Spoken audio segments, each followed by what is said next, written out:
you any longer than we need to. We want to go through it pretty quickly, but we want to go through it with the understanding that you can receive. And so, again, we're not going to rush anyone, but we do want to open the floor for questions at that time.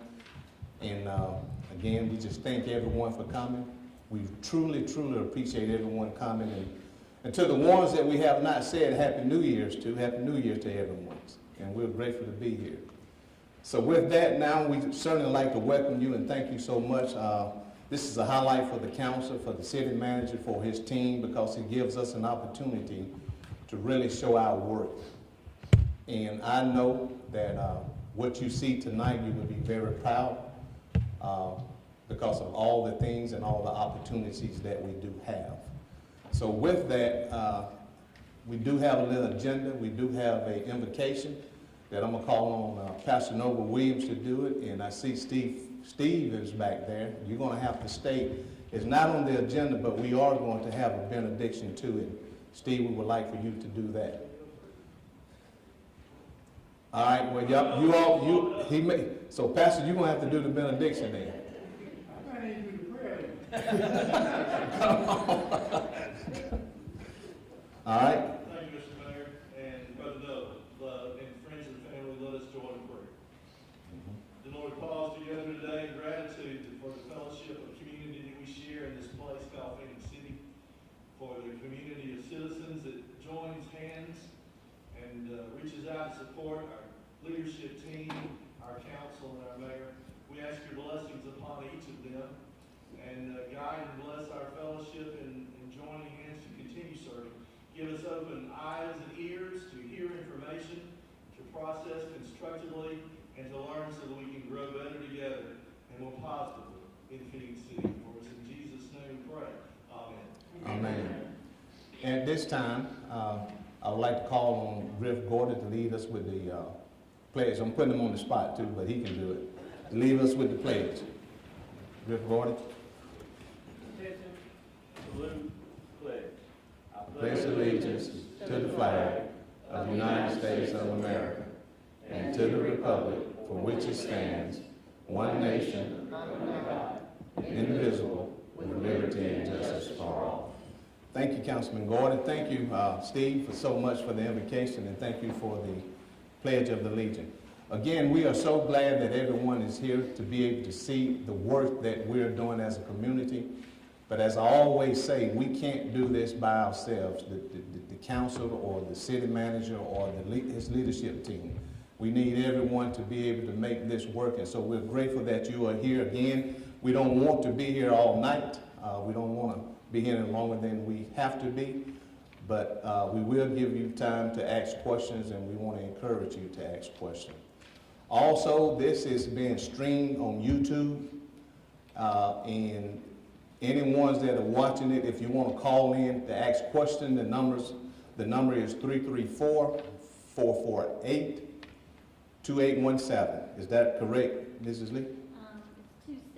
2718. Okay?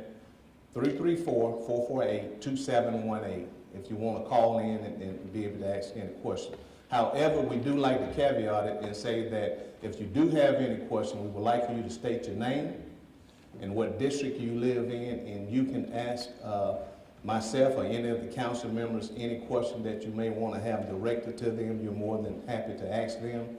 But again, we do want you to state your name and what district you live in. And that's for the reason where if you want to have that question to your council person, you can do that. Okay? Any questions on that? We're grateful to bring this year's State of the City. Here, the council member over here to my right, we have Vicki Johnson, almost Carter Johnson. Vicki Carter now. So I told her she's changed her name. She wants to go by Carter. We have Councilwoman Vicki Carter, who's represent District 2. We have Councilman Steve Bailey, who represent District 1. We have Arthur Day here, who represent District 3. And we have Councilman Gordy, who is our at-large, and our city manager, Mr. Wallace Hunter. So if you all can wave your hand to everyone, and we appreciate you all. And it's my pleasure to be able to introduce this team and For the most part, we get along, for the most part. So thank you all, team. Here is another highlight that we like to introduce our people, department heads, because the city manager has really put a good team together and we work together. The first one you see up there is building department. We do not have anyone there because our chief of police is also over that department. So with that, where are you, Chief Smith? Stand. Let everyone see you. This is Chief Smith, our chief of police. I know I'm going out of order, but since that was there first, you had to be the first one. Next is Sean Culligan. Stand, Sean, who is our economic development department. Angel Moore is not here. In her place is our assistant engineer, Mike Patello. If you can stand, Mike. Wave to the crowd. Our finance department head, where's Labrita King? Copeland. Stand and wave. You didn't. There you go. We want you to be proud of it. Our chief of fire department, Chris Kennedy. Where are you, Chris? There you go. And our human resource person, Stephanie Chastain. Our information technology, Mike. Where are you, Mike? You got to stand too. And new to our team is our librarian, Tammy. Where are you, Tammy? Tammy Henry, stand. Also, our other department head, Ruby White. I didn't see her. Is Ruby here? She's where she's supposed to be because of her mom. She's in the right place. Todd Hughes, was our Parks and Recreation Department. Is Tracy here? I didn't see her. Tracy Hathaway is new to our team. She's with the planning. She and Sean work closely together. We introduced Chief Smith and Charles Woody, who is also our utilities. So we certainly thank you all for what you do. We have a great team, and I think once you see this presentation, you would have to agree. Our legal people, Chan Gamble is back in the back. Stand up, Chan. Okay. We have Jim McCoon, who is our attorney, also, and Jimmy Grant. Oh, yeah, he's. That's all right. You were able to get up. Also, the judges, I didn't see Pat Lofton or Judge Waldrop, but they are our legal appointed team.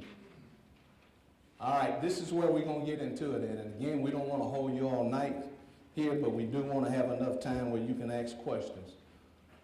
This is our financial statement, our general fund balance sheet. Prior to 2021, we went over year, but in 21, we started doing our fiscal year, which is October the 1st through September the 30th. And so we just had one. So when you look at our assets, again, our general fund, you can see we have $33,719,745. As we can see right here, that's a 30.67% increase, which is $7,900,000 that we grew it by, which is extremely strong. When you look at our other asset, which is our, all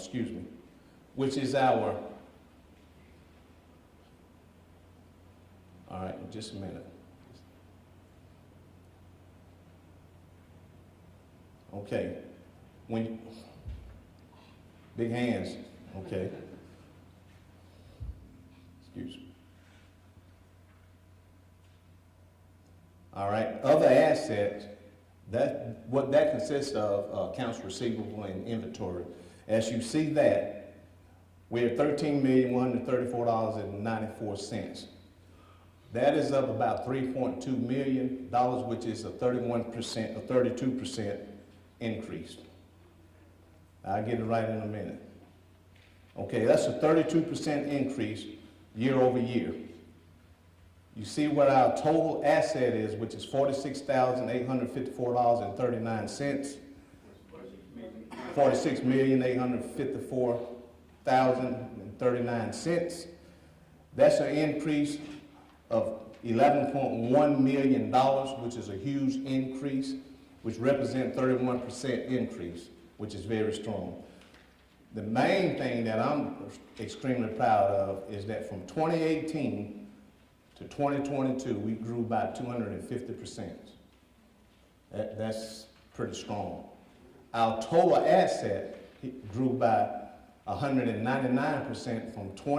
The great thing about this is that of our total asset, we have 72% in cash.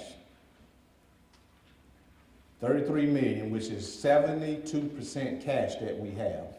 That is extremely strong. Because as we all know, cash is king.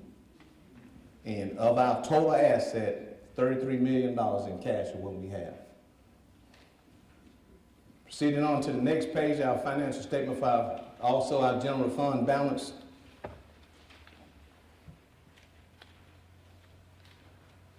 Our total liabilities, the total liabilities, which includes these two, I'm having some tough times, and Mayor, we need a bigger one. would you like me to enhance? You know, any way you can give me some help, I would. All right. Our total liabilities, which includes all of these items right here, comes out to be $11.5 million. So when you look at our total asset of 46.8 and we subtract our liabilities, that gives us, as we call it, a net worth of $35 million, $35.2 million. That's our net worth. However, I do want to say this. The biggest part of our liability, which is 74%, comes from this 8.6 million. Now, this is a caveat. I want to caveat this. Although it is a liability because it's coming from our 33 million of our cash, but it's also a plus because that 8.6 million, as you see, grew year over year by $3.2 million in 1 year, which is 59% increase. So that is set aside, as you see here, committed for operating revenues. That $8.6 million we have in a CD that is earning extra money. We put that in a CD as a reserve, which is for the use of emergencies that we have and also paying our debts. So that's an increase of $3.2 million that we increase year over year cash, which is 59% increase. But that is strictly for emergencies and paying our debts. But that's extremely strong. And when you look at our total liabilities in our fund balance, from 2018 to 2022, that grew by 123%. I want to get out of you all way. Okay? Very, very good numbers, and particularly the cash that we have. Our operating reserve, our annual budget.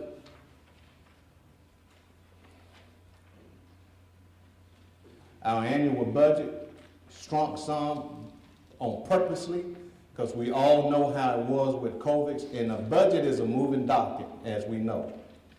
It's a moving document. So very conservatively, we dropped our budget from 2021 to 2022 from 45.8 million to 43.9 million. Okay?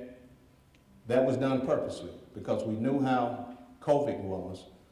So that was decreased by $2.7 million or 6%. We decreased it on purpose. Now, I will tell you our 2022 and our 2023 budget, it has increased. That budget is $48.1 million, which is an 11% increase, which represents $4.7 million that we increased 2022 and 2023 budget. But however, here, this was done purposely because, as we all know, COVID, things were much more expensive, double, triple, so we did that purposely. So we did do that, but 2022 and 2023, you will see a hike in that next year if the good Lord have us here. But the great thing about this is that we have 323 days of operating funds. That's 11 months. What that means that if we don't have any money coming in at all, which is not going to happen, but to put it in perspective, if we have any money that's not coming in, we can still operate and function for 11 months. And as you see, each year that has increased. It has increased. For any organization or particular municipality to have that many days, almost a year of operating fund without any cash coming in, that is strong. Very, very strong. So again, 323 days of operating cash, operating days. Here's our stress test. Okay? As you look up here, our total funds available for debt coverage is $47.9 million. That's the money that comes in for us to pay our bills.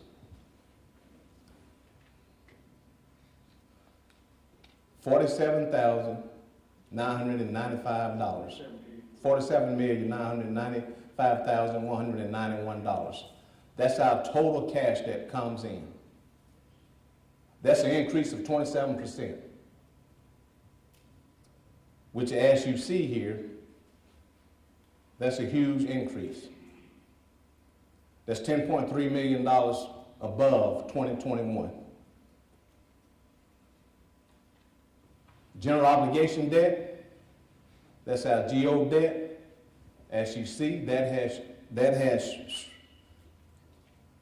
I'll get it together in a minute.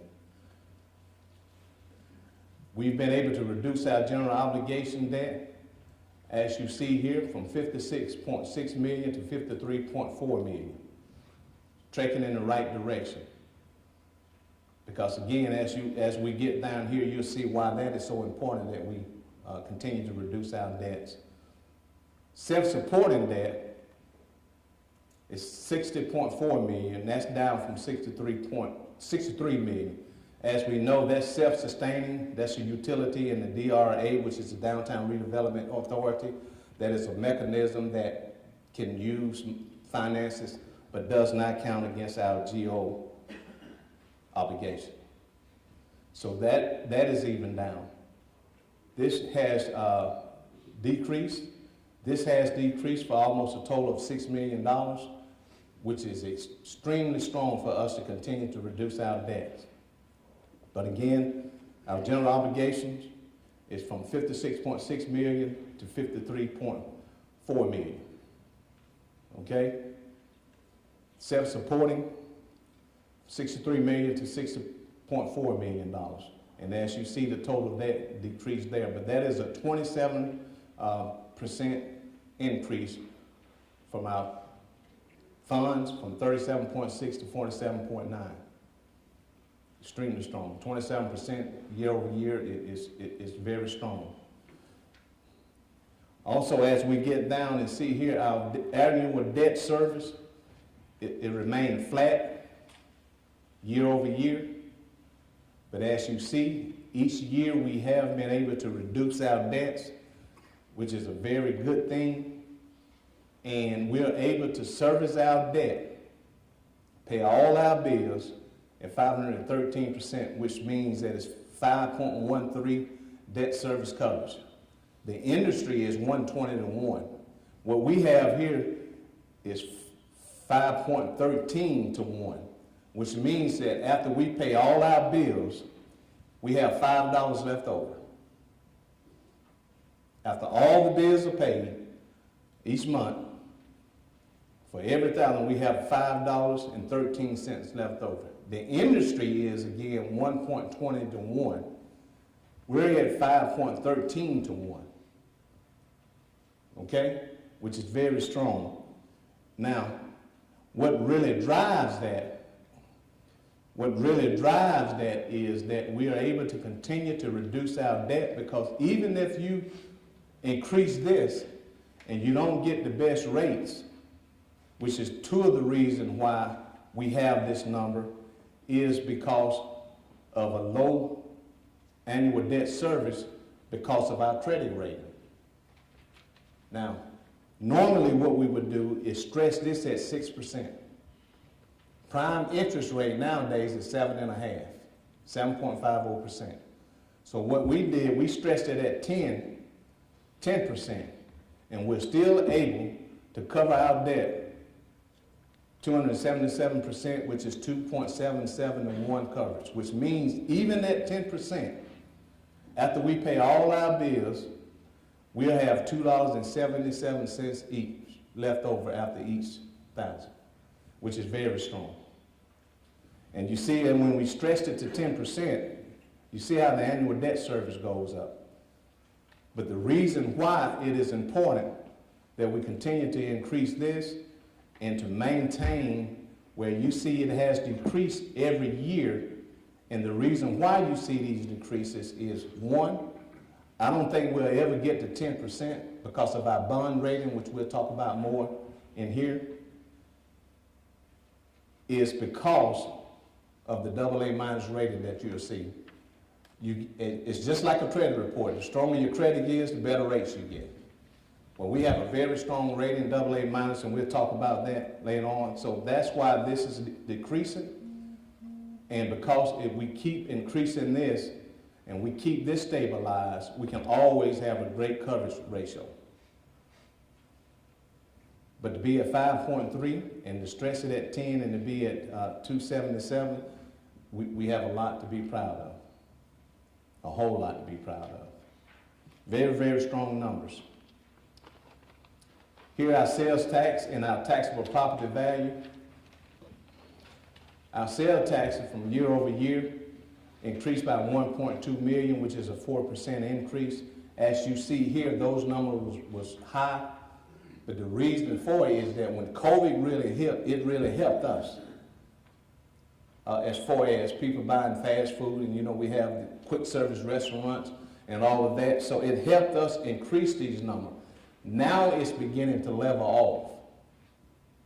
So we've increased to 1.2 million in our sales tax revenue, which is a 4% increase. Our total assets value, taxable property, grew from 378 million to 415 million. Very strong. And this is important when we start talking about our GO debt that we saw at the top. But that's at a 10% increase, the highest since 2018. That's a 4-point spread, the highest that we've had. 450, that's housetops. That lets you know that the city is growing and businesses and housetops and rooftops are coming. Because as you look here, that's a $38 million increase from year over year. That's the total taxable property value, $415 million. From 2013 to here, that number has increased by $112 million. So we have improved our taxable property asset value from 2013 to 2022 by $112 million, which represents a 37% increase. So that lets you know that the city is continuing to grow. This is the proof in the pudding. Now, as you all saw on the other stream that we talked about our GO debt down to $50 million, and correct me if I'm wrong, Mr. Hunter, we can use up to 20% of our GO debt to borrow money. Okay? So at 20%, that would give us, well, we can go up to $83 million. Remember, we were currently at 53 million. We went from 56 to 53 million. We still have room. That's how much we've used. We still have about $29 million. Not that we will use it, but we still have $29 million to get to our 20%. And on the mechanism that the Alabama Constitution allows to use with 772, we can go up to 207 million. And I think, Shauna, we around 9 or 14 million. and we can go up to 207 million, which is a mechanism that we use for development. It's strictly only for development. It's not for landlords or individuals, property owners. It's strictly for development. We can go up to $270 million of that. And even if you take away the 14 million, we still have 193 million that we probably never use. Now, I will say this, and Mr. Hunter can attest to this, you don't want to use that limit that high. Because if you do, it can get you in some troubles because it's taxpayer money and because the pie of using that would be too big. That's what happened with banking when they had so much loan in certain industry, and if it goes south, then the whole bottom drops out. But we won't never do that. I think I'm safe to say that, but we do have the capacity to go up to 83 million on our general obligation debt and up to 207 million, which we've used 14 million of that, which means we still have about 193 million left. Okay? But very strong number, and again, I'm proud that it 4%, 4 points that it increased. But that represents the growth that we've had in Phenix City, in our municipality. $38 million growth, which is the highest it's been since 2018. Very strong. Standard & Poor's, again, we still maintain a AA minus rating, which is strong, which is the same as the state. That's one of the reasons why we can get the low interest rate. That's one of the reasons why our annual debt service is still around $9 million. Because of our credit rate, it is vitally important that we keep that. It's a huge piece of the operation of any municipality. Standards & Poor's on our utilities credit rating, we're BBB plus credit rating, and let me say this. Throughout this country, and you may have seen where there are cities that did not put much in their infrastructure, it could cost you long term. And what we've decided is that we're going to put money in our infrastructure. We have pipes that's been in the ground probably 80 to 100 years in Phenix City. So you're going to have a plan to do maintenance and invest in your infrastructure, because if we don't, you'll be like the other cities. Now, let me tell you this. Because of COVID, it really tripled a lot of utilities department. And you can go out and look and research it yourself. But for us to be at a BBB plus, that we move from negative to stable, is extremely strong. Because again, if you don't invest in your infrastructure, it'll cost our generation millions of dollars. And there's a plan that is put together where we will be investing, and already have started that in our infrastructure.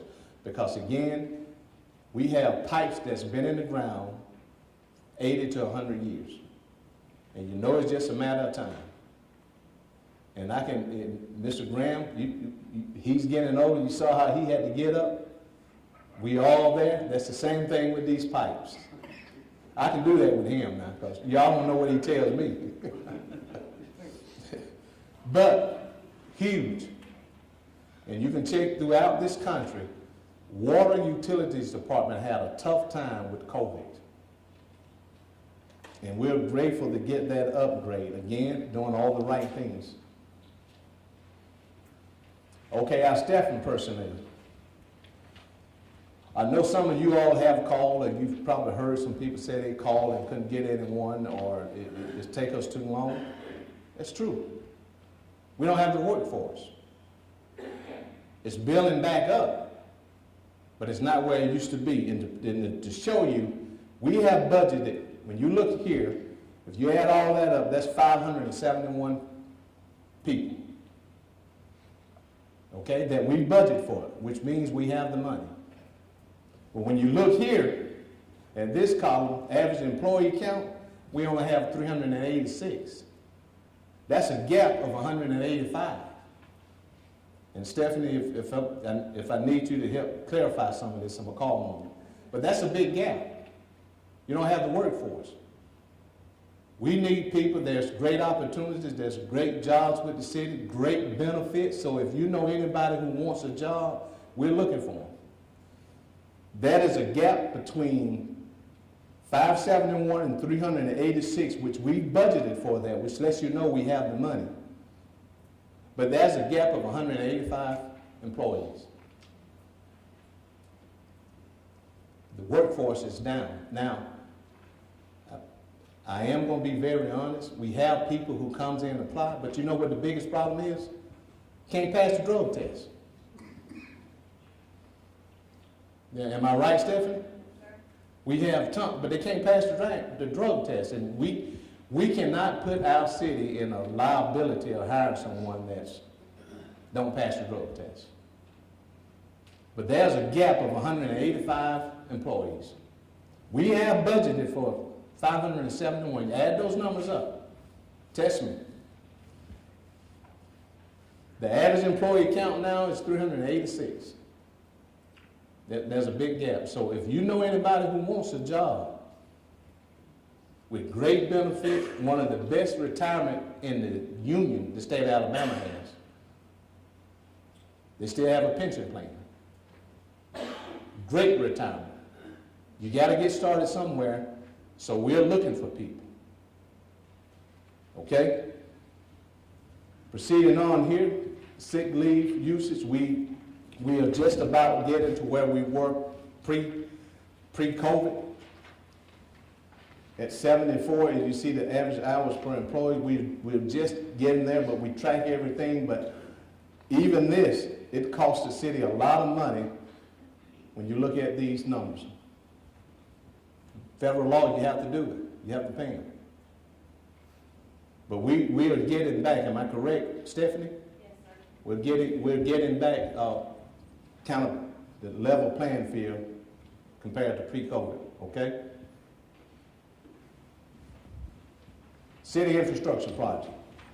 2009 to 2022, we've done 64 miles of roads, $13.8 million. Past 2 years, we've done 14. The most that we've ever done in 2021 is 9.56 miles. That's a lot of road. And let me tell you, it costs. And you'll see in this slide that you'll see some of the things that we have to do. And you will see why we need to have a reserve, which we do. And I didn't mention this when I talked about the 8.6 reserve that we have in CDs. We have about $41 million in reserve. $41 million, but now that is for debt payment, and then there's some other things we plan on doing downtown that we're going to use some of that money for, and we'll show you that. But $41 million, am I right, Mr. Hunter? In reserve. And now that's strong as potash, as some bankers may say. And I forgot to tell you that at the other, but we do have that 8.6 set aside for emergencies also. And you'll see as we go on into the slide how important that is. City infrastructure projects. As you see here, these are all completed. All these projects are completed. Look what the total cost was. $3.8 million. Guess what? We were able to pay it. You're talking about $4 million for all these completed projects. So we're not doing bad, people. $4 million for those completed projects. Here, ongoing and upcoming engineering and public works. As you see here, these are some of the things that we have on the docket. This is under construction. Seal Road Bridge. Now let me tell you all about this. We're at the mercy, and correct me, Mike, if I'm wrong, we're at the mercy of the Alabama Department of Transportation. Am I right? Yes, sir.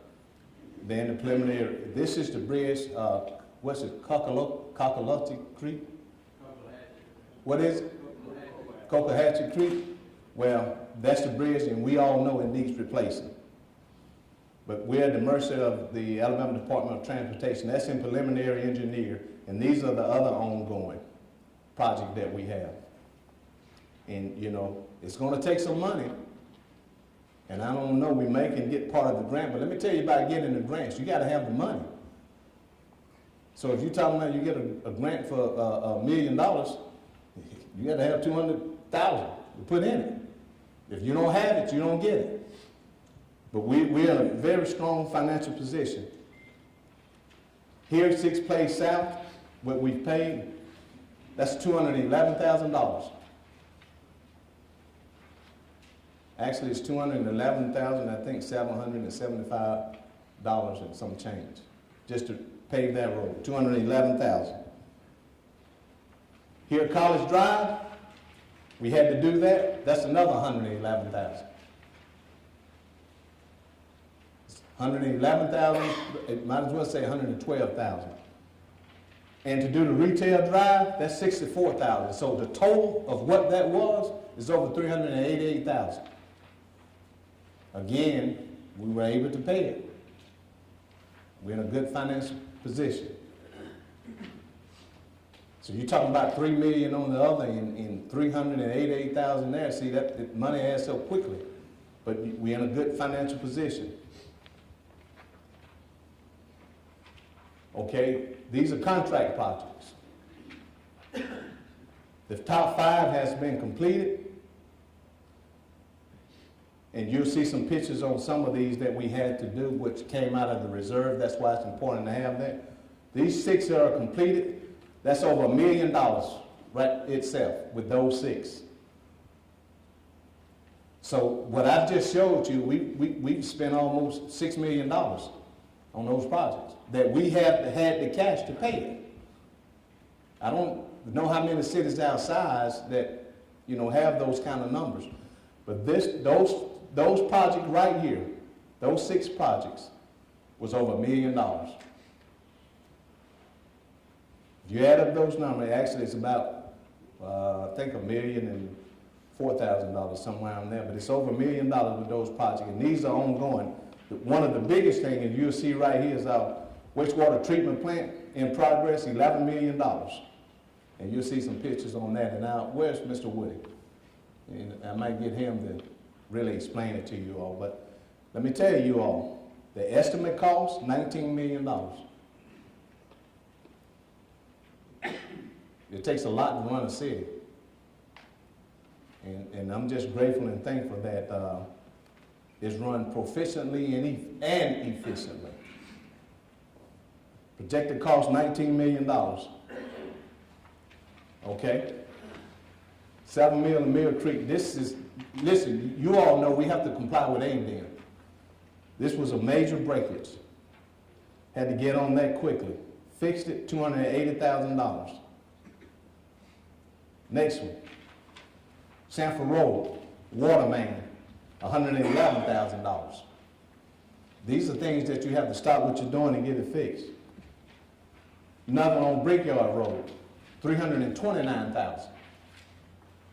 This money comes out of reserve. One here on Crawford Road that we didn't realize, I didn't, I'm thinking it's going to be around, I shared with the council about $50,000. Come up to be $211,000. This is the one we just did on Crawford Road. That's $933,000 that we had to spend out. But again, we had the money. So when you add up all those things that I just mentioned, you're talking about close to $7 million that we were able to do. Because that's why it's so important to keep a strong reserve. And again, with the older pipes that we've talked about, but those 4 projects was over $933,000. Might as well say $1 million. Wastewater treatment plant. This is what I was telling you all about. The construction of that, $11 million. We're in the process of that. Mr. Woody, anything you want to say or add to that? $11.2 million.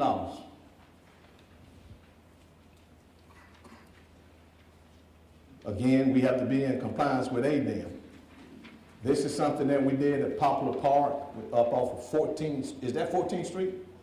14th Avenue. We just completed that in District 2, $203,000. Very nice.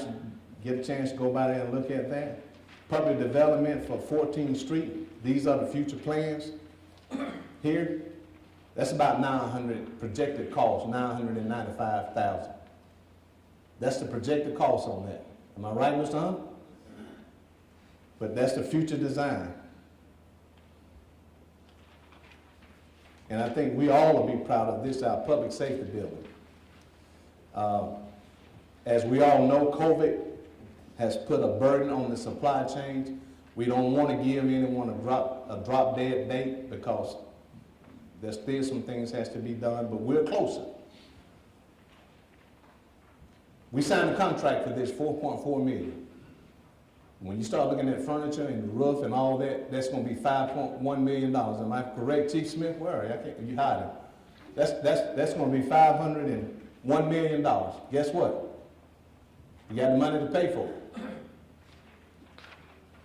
And here's some pictures you see, and I know that you all be very, very proud of this. This is huge. Chief Kennedy, I might ask you to help me with this if I mess it up, which I probably will. They have already started moving dirt behind Station 1 on Crawford Road. What we're doing here is building a training center for our fire department. It's going to have a burn tower, classes, is it a drill tower, a burn building, a classroom. This is $5 million. We signed the contract, and I think it was 3.4 or something like that, but when we get through with it, it's going to be $5.1 million also. Guess what? We have the money. Now, the reason why this is huge, because hopefully it'll be a regional training station that will have economic impact where firemen will be able to come here and get their training.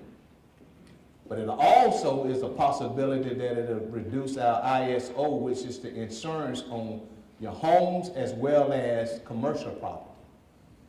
Because, correct me if I'm wrong, and he knows in the back of his hand, but we're trying to get our rating down. The lower the rating, and I think in 2018, they came in and evaluated us. I will tell you we're about 40,000 and we do need another fire station that would help bring down our ISO, which means that it could be savings for your premium insurance on your house, for your insurance, as well as your business. The lower that number is, the better rate our citizen gets. So we're building this that hopefully will help that. More than likely it will.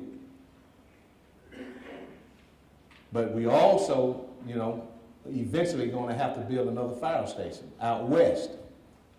Right now, we don't have all the workforce. But this would help us as well as it would do if we had started building another fire station.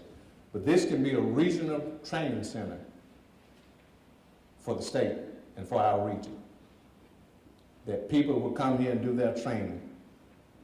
Chris, anything else I need to say to that? Anything I missed? All right, thank you. 80 West, you see what's going on here? The new businesses, as you see here, and there are more to come. We just, not at the liberty to say. We know Wendy's has been open. We may have another possibility to get a Wendy's that we're talking to them right now. Because they're very glad to be here, and chances are we will have another one in Phenix City. But that one is completed. Pizza Hut out there, they saw some cars out there. I think they're putting the inventories in. So all these businesses add to our tax. See, the city, the lifeblood of any city is the taxes. And I know people are talking about, well, we don't have this big restaurant and this, but they're coming. They're on the horizon. But we're not going to discriminate. You know why? Because the city lifeblood is taxes. That's why you were able to see how we've increased. That's why some of the numbers increased. But they should be opening soon if they haven't opened. Firehouse subs, we know they're open, doing great. Here down on 431, you see, if you go down there, you see the clearing out. That's the Jacks that coming, and there's 2 other businesses. I think the signs are up that they are coming, and there's some more negotiation with other businesses, but that's taking place. The Lively District. This is the entertainment district, which is right across from municipal building. When I mentioned to you about the $41 million that we have in reserve, we're going to put a lot of effort on developing that.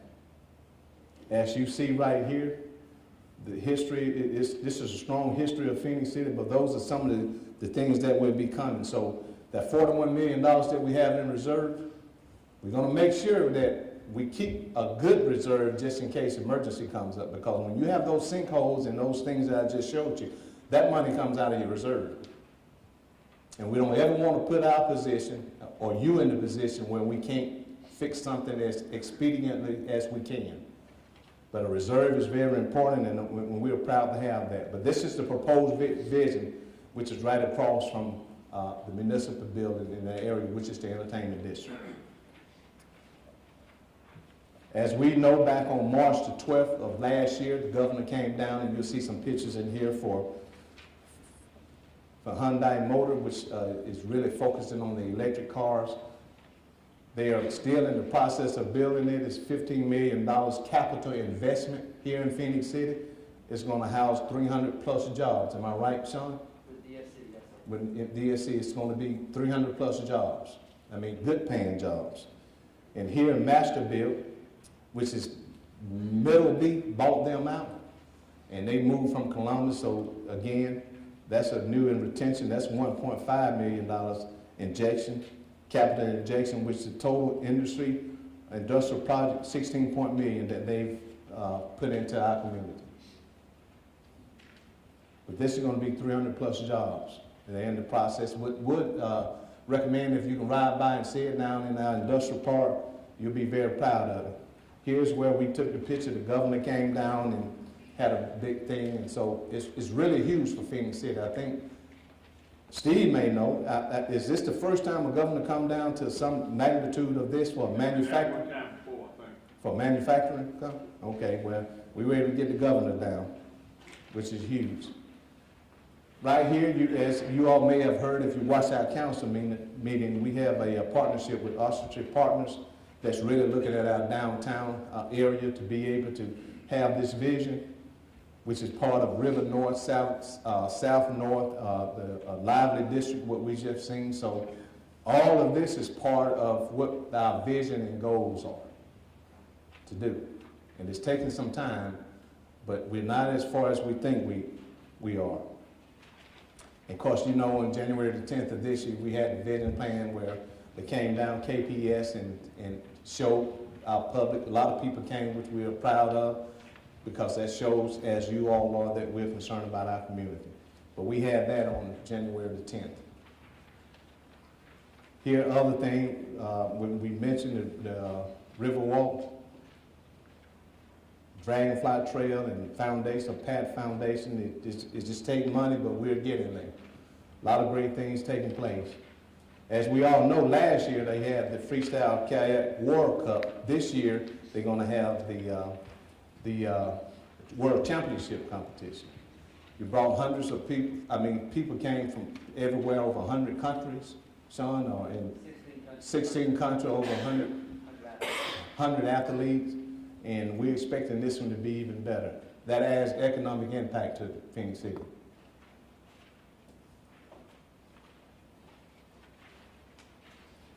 Very proud of this. As you see our library here, look at the numbers that you use our library. Pretty impressive, pretty strong. Ms. Henry has done a good job there. Have a lot of activities, and the numbers speaks for themselves. And just to show you, over 5,000 of those come by to the county, and we keep up with those by the zip code. So it is a joint effort. And that's it. If there's any question you all like to ask, we about on time. I told you I didn't want any questions. we hope you all have some questions. Anyone? Coach Walker, that was one of my high school coaches there. I got a question, an observation. We looked at the infrastructure, the water and sewage. I went through some stuff from my in-laws and lived in Opelika, and I noticed where they had things where they were assessed for paving. They were what now, Coach? They were assessed for pavement of the road out there, and they had like 10 years, and it was prorated out. Now, they didn't pay the whole thing, but there was a certain amount that they paid. And you may look at that as a method of helping do the water and sewage, because if you look at 40th Street up there, there's a leak up there at the top of the hill that's, it's perennial. And I'll have to give the roads, we don't have many potholes in this city. If you go up to a large city complex northeast of here, you pay taxes to create potholes. There's more potholes. They don't resurface a thing on the side streets and everything, and ours is in pretty good shape outside of that. But you may want to look at doing some assessment to the property owner. There are times. On fixed income, but We all are. Hey, Coach, everybody in here on fixed income. Yeah, sure got a chance to grow mine. But if you look at that, you might be able to get this thing done a little quicker. It may be something you want to look at and get a lot more input. But, if you assess somebody for like $2,000 and give them 10 years to pay for it, it's not that, $50, $60 a month. But that gives you a plan, that gives you financing and everything, and you can go ahead and plot out, do your main lines and then your secondary, and that's where the people would come in doing the secondary stuff. And it would be a lot quicker. Well, I am so glad you brought up Opelika, okay, for this reason. I know people always, they can, how I want to say this, it's a great comparison with us in Auburn, and even in some cases in Columbus, which is not comparing apples to apples. One of the difference of some of the things that Opelika and Auburn may have, what I hope everybody realizes, and we don't have this, is that those two cities have an occupational tax, which means if you work there, you're going to pay 1.5% of your salaries to those cities. And correct me, Mr. Hunter, if I'm wrong, I think Auburn last year, or year before that, was able to generate $14 million. Opelika about 11. You can plug a lot of holes with that. So I just want to make sure people understand that we don't have that here. I was informed that it has been discussed, but guess what? It was discussed years ago that I didn't even know about former council members.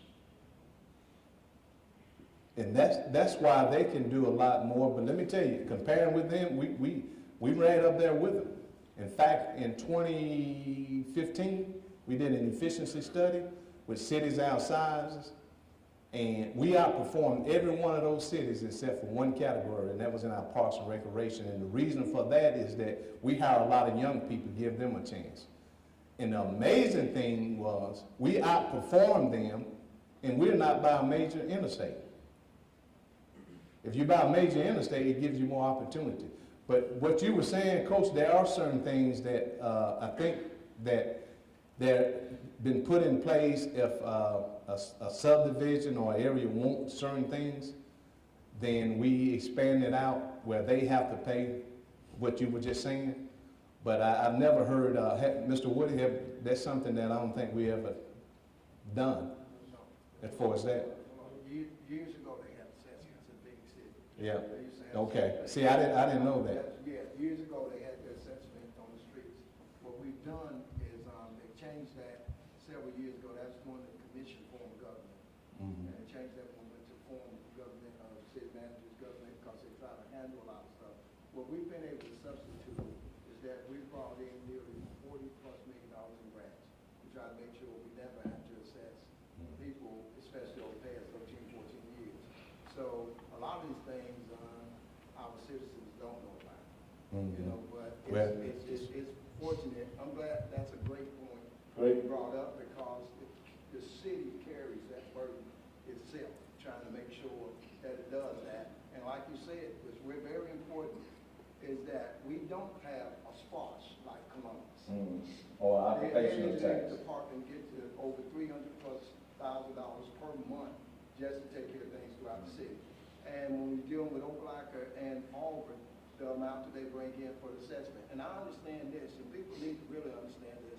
We do look at the value of things here, housing value, people, you know, what they bring in. We look at that because we was an old mill town at one time. A lot of things have changed, but to have the things that the other cities have, there's some other things that may have to be put in place down the line. But for right now, we're doing pretty good. But those assessments that they used to do, he's 100% right about that. But our citizens don't have to worry about that. Yeah. You know, we don't do that. Great question, Coach. Thanks. As Mr. Hunter said, there's a lot of revenue streams that we don't do. But let me tell you, it takes a lot of money to run a city. And as we all know, what hasn't gone up? We can't stay the same, because that was building that I showed you that was $5.1 million. Probably 4 years ago, probably we got that for $2 million. But COVID has changed. But thank God that we have the financing, and we're in great shape financially. Now, it keeps us on our knees. It's not a bad place to be, praying that we can continue to do that. But it takes a lot of money, and as you see, we've been stewards of your money, because it is your money. Any other questions? And Coach Walker lives in District 1. He forgot to mention that. I kind of caught that with that 40th Street. Any other questions? Nothing's off limit. You can, the council member, and if we don't know, the city manager know, or our department heads know. Yeah. But we again, strong reserve, almost a year operating days. If we don't get any money coming in, those are typically unheard of numbers compared to our size. Anyone, any question? Don't be shy. Can I say something, Mayor, while we have our audience? I want to say this, is what they see on the screen. A lot of people want to make sure they understand what occurred over the past 3 years. What occurred was federal government put out a lot of funds to people. Well, it was unemployment funds, well, it was all the checks that people was able to receive. Okay. Our major stores in this city received that. What stagnated everybody, we had COVID going on. Projects were increasing, the supply chain across the United States. It was delayed, so projects were delayed. Supply chain. We was able to build. Supply chain. Yeah, supply chain. We was able to build a lot of funds and save a lot of money during that time. And that's why we was able to pay a lot of debt down. So in doing those two things, it usually don't work that way. You know, that was a good combination for the city. So now we are able to put some of these other projects in motion to make sure that we can get those things taken care of, and hoping that some things would decrease some, because a lot of our projects, like I say, they tripled. Sky. They tripled. They were sky high. So as far as the time and delays that was there, there's a lot of things that a lot of activity that you should be seeing real soon with the things that we're doing in Phenix City. But I wish people, while you're here today, I wish some would attend more meetings, and so you can hear these things for yourself during work sessions and during council meetings, so you understand how this government operates, instead of listening to things that are out on the streets, because that's not the way this government functions. You know, and I'm boldly saying that because I've been working for the city, this is my 37th year, and I've seen people listen to things that was totally wrong. And it's easy to learn how this government works if you take the time to come and listen to what's being said and how it operates, because it's your city. And we want to make sure that you know the things that we are doing because we work for you all. That's right. That's the way it should be. Well, you know, we want all these things that when we had the vision plan, people were saying we need this and that. And believe it, a lot of those, as Mr. Bailey knows and said, we have discussed it, and a lot of those are in the embryonic stage. But I will tell you this. We do not invest in restaurants. We do not put your money into malls or into restaurants. That's not the way the government works. And there's a word for that, and it'll come to me. But we don't do that. Because again, it's your money. And if we put your money into something like that and it doesn't work, you would have a right to get upset with us and get us out of there. And you just, well, I know the word is boondoggles. Somebody look up that. Boondoggles. And that's the word. We don't do that. Because it's your money. You don't take risks like that. There's no difference than a church investing in the stock market. Churches don't do that. Oh, I don't know of any that does. We don't take that risk with your money. There's a mechanism that is put in place that can help you, particularly if it's a development that we can do under the Constitution of the state of Alabama. But it would be ill-advised for us to take your money and invest it in a restaurant over here or in a mall, which malls are becoming antiquated. They don't build them that way anymore, and it not covered. But you just don't take those kind of risks with your money. If any council does that, you need to get them out of there quickly. And I can say this. This council does not do that. That's why it gives us great honor to have this, because you get a chance to see how wholesome we are. We're going to continue to lead with integrity and character and all of that, and we're not going to let anyone get us outside of that, because we have a vision, as you've just seen. And let me say this, and then we're about to go since nobody's having any question. All of us, the council, the city manager, and this team, we are put in these circumstances by divine order. We drive the future and the atmosphere of this city for the citizen and for this team. We drive that. Now, we do need calibration, but that calibration that we rely on, and I'm not ashamed to say this, comes from our Lord, from God. This is a praying council. Now, you can say what you want on putting politics into religion and all of that. You can say what you want. But we do need calibration so we can expect the very best for you, for this community. See, no council member, no one, should make decisions based on their self-interest or their self-desires. The chief motivation behind the service that we do is not necessarily love for people, but it's the love of God. Because when you love God, you're going to love people, and that's why we're going to focus and get to that vision, because we have those virtues of humility, those virtues of character and integrity, and regardless of what people may say, we're not going to change from that. And I know there's people that likes to conquer by dividing. Well, we're going to push back on that in the right way. And this is one of the ways to do. You see our finances. You see how much we've spent. We hadn't had to borrow that money. We put $8.6 million in a CD for debts as well as emergencies. We got a $41 million reserve that we got plans to do some things to grow this city. But we are placed in this circumstance by divine order. And guess what? We'll be there until it's time to move on. But I do want to challenge the citizen. Whoever comes after us, you make sure they have integrity, they have character, they have morals. Because if you don't, it's not going to work. That's our vision, and we have those virtues, and you got to have those to get to your vision, and the verdict will be, we will be victorious. Any other questions? Council member, anything? And we about on time, and Mr. Day got to be somewhere. I'm not reminding him because he'll get to talking. Yes, ma'am, come on up to the mic. Your name and your district. The district you live in. Oh, yeah. Okay, come on, Teresa.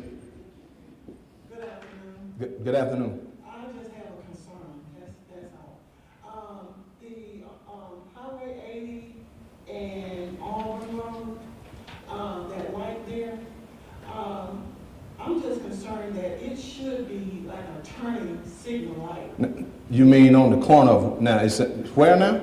Highway 80 and Auburn. Yeah, going up, okay. Yeah, going to the high school. Yeah.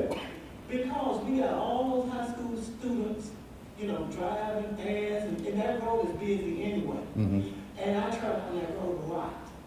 And so I was just wondering, do y'all have a plan for putting the turning signals there? Let me say this, and Mr. Hunter and like y'all, you just can't go up and put a light or things. That's, the law won't allow you to do that. There are certain procedures, and correct me if I'm wrong, that you have to do to study. And we don't control that. And if they say we don't need to put one there, we can't put one there. So it's not totally up to the city. Mike? I was going to say that intersection is dictated by the Alabama Department of Transportation. So we wouldn't be able to do anything on our own there anyway. That was just my concern. Okay, thank you. Any other questions? Anyone? Well, as you have seen, this city is run proficiently and efficiently. The numbers don't lie.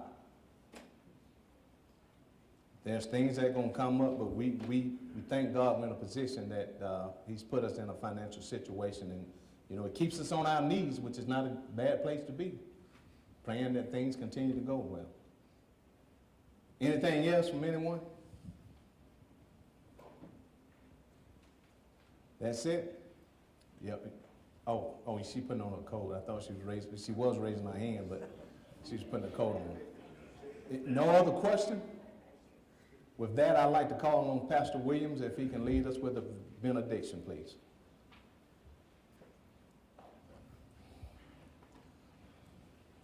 If we all stand, please. Thank you for a great presentation. You amazed me with your recall of numbers and percentages. Quite impressive. But thank you for your transparency. Let us just pray. Father, we come tonight. We are grateful for what our eyes have seen and our ears have heard. We thank you, dear God, for this council and mayor and all of our department heads, everyone that serves this city. Father, thank you for their transparency. We thank you for their great stewardship. Now, Father, as we leave this place, but never leave your presence nor your sight. We ask for divine blessing, favor, and presence be among us. We pray that we'll set up traveling grace and mercy for all of those who are leaving this place on tonight. And God, in all things, you get the glory, the honor, and the praise. In Jesus' name, amen. Amen. Amen. Thank you all so much for coming. Again, if there's any questions that you like or any, you can come down to the city and pick up everything that you may not have gotten. But thank you all.